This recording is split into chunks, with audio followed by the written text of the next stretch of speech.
دوستان عزیز سلام. صحبت امروزه ما با درخواست عائله رستم و حلاوت صادق و یک عائله مهاجران تاجیک مقیم شهر سنت پترزبورگ روسیه تهیه شده است. فرزندان رستم و حلاوت، جمشید و ملیکه 6 سال پیش بر اثر یک صدمه در راه ماشینگرد به کمک دائمی و معاینه و نظارت دائمی طبی احتیاج دارند. بیایید ابتدا به صحبت ما با عائله صادق‌ها نظر کنیم و بعد از آن صحبتمان را ادامه می‌دهیم. همین 2007 سال اینجا بودم. اگه می‌گذارید اینجا با کامپیوتر بود. کودکو کامپیوتر بازی می‌کردن می‌رفتن. همین همسایه آفتی جراوش کردی. این همون روز کشیدگی همین کار، این همون روز خرچش هم گرفته است، ای دستش همون جای نشان که هم رفته بازی نمی‌گذارد. همون راه گذاشتگیش که همون خیلی شده است. همون وقتی که حادثه روی داد، وقتی که ماشین با آنها برخورد، جمشید و ملیکه چند ساله بودند؟ اون وقت ملیکه 5 ساله بود، جمشید جان 9 ساله بود. و وقتی که حادثه روی داد، راننده ماشین در جای حادثه بود؟ همین 1 سال ای دستش آمادگیش یاردم کرد، اینه که اوزه با درنیش یاردم کرد نمی‌کند. در این مدتی که حادثه روی داد، یعنی تقریبا 6 سال، معالجه کودکان از حساب کی بود؟ کی اونا را معالجه کرده است؟ کی اونا را نگاه و بین میکند؟ همین یک دو چی هست، همین کشامون هم همین جواب بسیاری ما خیلی کمتر که یاردم کرده. از سازمان های بین الخلقی کمک میگیرید؟ یکان کس یاری میرساند از سازمان ها؟ یک فوند هم بوده همین جواب، فوندی لینگ ای سنت پترزبورگ بایا هم یاردم میکنه. پولیس دادم مده 1 سال این 1 ماه پس تمام میشود. اوجه خیلی بسکوات نمیشه نمیشده.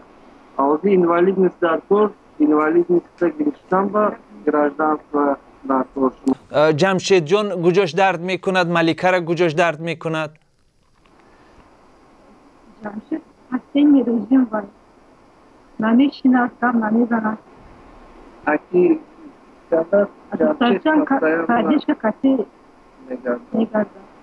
رستم جان، شما به سفارت تاجیکستان مراجعت کردید برای کمک؟ یوریست گفته خودش کرد، شناس کرد.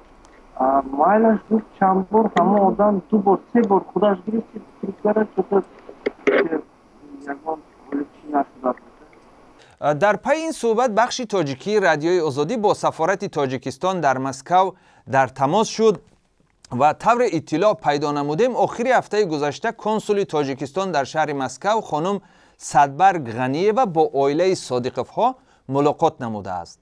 حالا در خط ویدیویی با ما سخنگوی سفارت تاجیکستان در شهر مسکو محمد یگمزاد در تماس با ماست. و حالا محمد خوش آمدید به صحبت امروزه.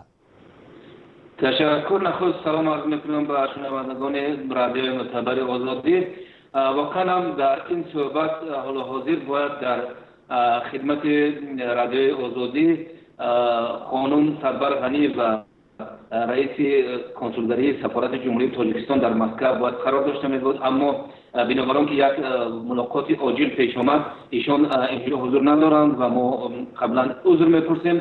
محمد، ما خیلی البته شاد هستیم از آن که 1 روز پس از صحبت ما خانم کنسول با عائله صادق‌ها در خانه آنها در شهر سنت پترزبورگ ملاقات نمود. این تصادف بود؟ نخست من می‌خواستم اظهار سپاس سفارت تاجیکستان را به رادیو شما برسانم، زیرا که در رابطه با مسئله جمشید پسر بچه تاجیک تباره که خانواده‌اش به همین مشکل گرفتار شدند ما از شما آگاه شدیم و اگر ما شاید سفارت در این باره خبر هم نمی‌داشت، زیرا که کسی رسما به ما مراجعت نکرده بود. گذشته از این وقتی که من و شما تلفنی صحبت داشتیم همون لحظه ها خانم صدبرگ غنی و رهبر خدمات کنسولگری سفارت تاجیکستان در فدراسیون روسیه به شهر سنت پترزبورگ سفر کرده بود، سفری کاری داشت و وقتی که ما سر این مسئله با ایشان صحبت کردیم. اون کس عاجلا به جای حادثه رفتن، یعنی به خانواده این پسر بچه به مهمانی رفتن، از حال او آگاه شدن و با والدین او در صحبت شدن.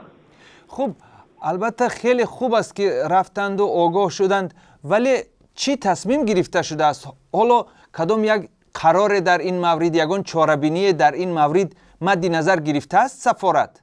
باید گفت که با نظر داشتن همین چیز خدمات کنسولگری سفارت با دستور سفارت جمهوری تاجیکستان و موافقه کردن با رهبریت سفارت در خود همون لحظه ها به این خانواده یک مقدار کمک مالی رسانیده شد. گذشته از این سفارت تاجیکستان، خدمات کنسولگری سفارت تاجیکستان در مسکو به یکی از شرکت‌های معتبر تاجیکستان که از بیان داشتن نامشون خودداری میکنیم، زیرا این خواهش شخصی اونها و آنها مراجعت رسمی فرستاده شد و در این درخواست ما از این شرکت خواهش کردیم که در مشکل این خانواده رسیدگی کرده شود.